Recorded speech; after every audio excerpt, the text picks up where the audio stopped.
After Ehud came Shamgar, son of Anath, who struck down 600 Philistines with an ox goad, and he too saved Israel. That story has intrigued me for a number of years, ever since I became a Christian. Shamgar is an interesting character that we don't know much about just from reading the passage. But if we look back through the rest of the Old Testament, through all the different stories, it actually ties back to the story of Jacob and Esau.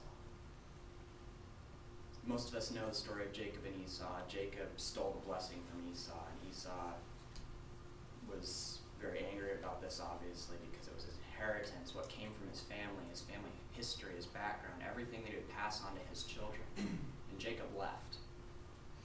And he went to work for his father-in-law, Laban, and he managed to secure himself 2 lovely wives, which is pretty lucky.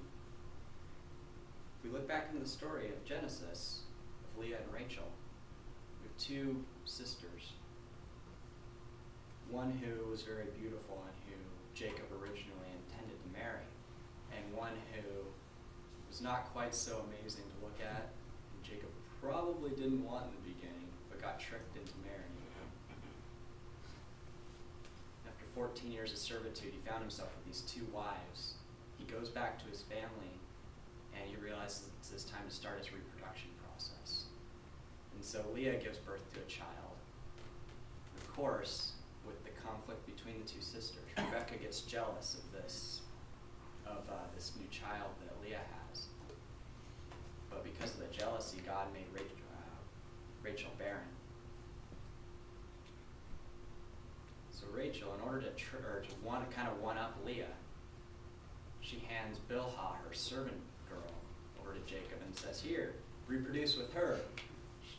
Or Jacob, I'd be kind of, all right, it's kind of weird, but can't go wrong. Now I have 3 women to kind of have a triangle, right? Something along those lines.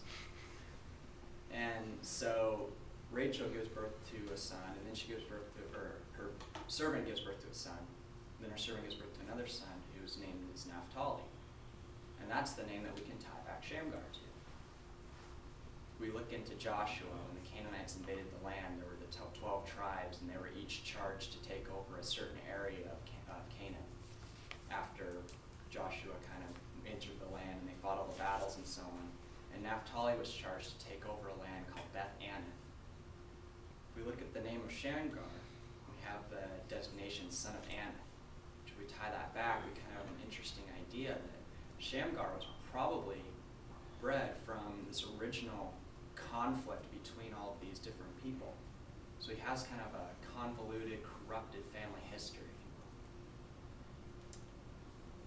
will. The name Shamgar was also a Canaanite name.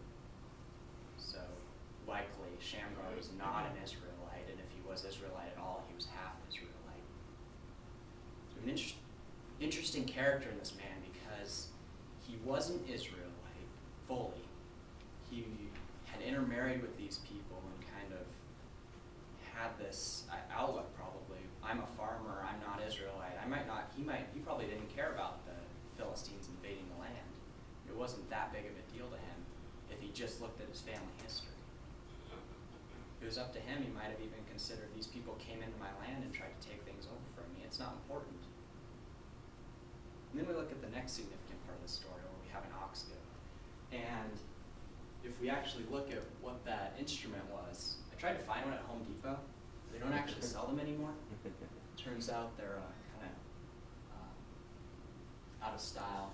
But it was a long stick, as you can see in this picture, usually about 7 to 10 feet long. Sometimes they just carved a metal spike on the end, or they actually could forge a metal tip that they would put on it. And they'd actually use it, they'd prod the oxen so that they could properly plow the fields and so on. And every once in a while the plow would get dirt caked onto it. And when that happened, they would use the ox goad to kind of, chip the dirt chunks off the plow and so on. So essentially we have a wooden stick that he's fighting these guys with. What's so significant is we have a regular farmer, regular man, who has a history with all this, who knows what happened with different things, and jealousy, and fighting, and bitterness, and so on.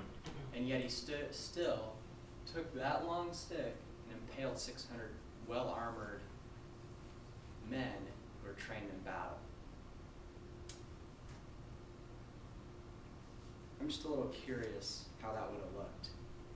See a man running out into the field, maybe in his farmer's garb, with a stick, prodding each of these Philistines. But it really makes me consider, why would he do that? Why would Shamgar kill all those people when he has so much mess in his background?